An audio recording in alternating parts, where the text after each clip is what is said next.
Hi Joe, since I won't be seeing you before class on Monday, I wanted to give you this feedback for your newsletter via video so you could make these changes to your document before you upload it to your files page for completion of your portfolio assignment. So to start with, on the front page here, I think there's a hyphen and open mind. I don't think you need. I think those are two words. You've got an orphan line here that should be down as a part of this list here.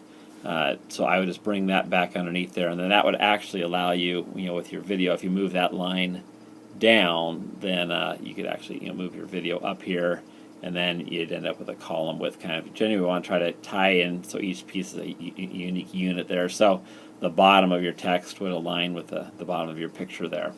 Something else on, as I look at the citations here, I know you have Google Images here on the front page, and if I actually before I get to that, there's one other thing here. In a list where you have three things: student productivity, achievement, comma, and interest increases. In APA, I believe they want a comma after the second item in a list of three items like that before the and. Moving on to the second page, if we go on here, on this page, just a few things on this top article. You'll notice here where you have Google Images in a text box.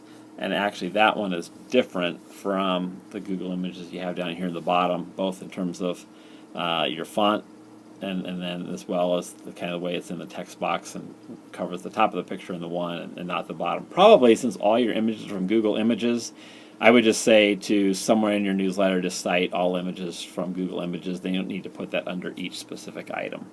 Back up to this story here.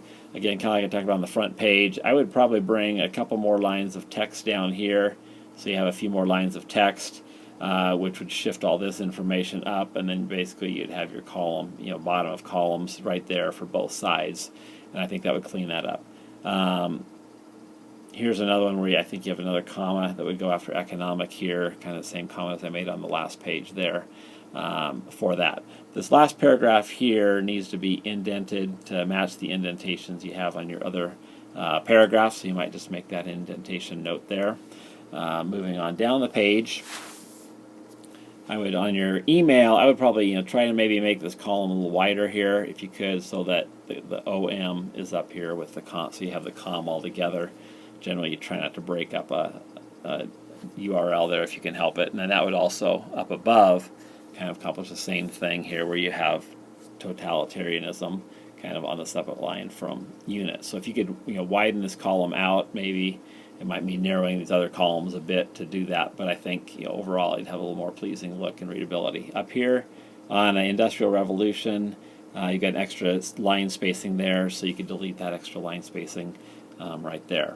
Here, Boise State University, I think you're missing an in there before in 2010, and so add that, and then I come down to the bottom here. This last image you have centered in the page, which creates kind of some trapped white space. I'm not sure quite what you want to do with that here. Maybe if you added a little more text, you could shift the picture over here and have your text wrap down to finish off the side of that page, and that would maybe complement that. So anyway, I think those are kind of the basics, at least things that jumped out at me as I was reading through your newsletter. So anyway, you did a nice job overall, but just a few kind of small tweaks to maybe improve the look and formatting of the thing. So I hope you had a good experience with this. I know you mentioned you've got older software, but it still allows you to accomplish, I think, if you wanted to accomplish. So good luck making the edits, and we'll see you Monday.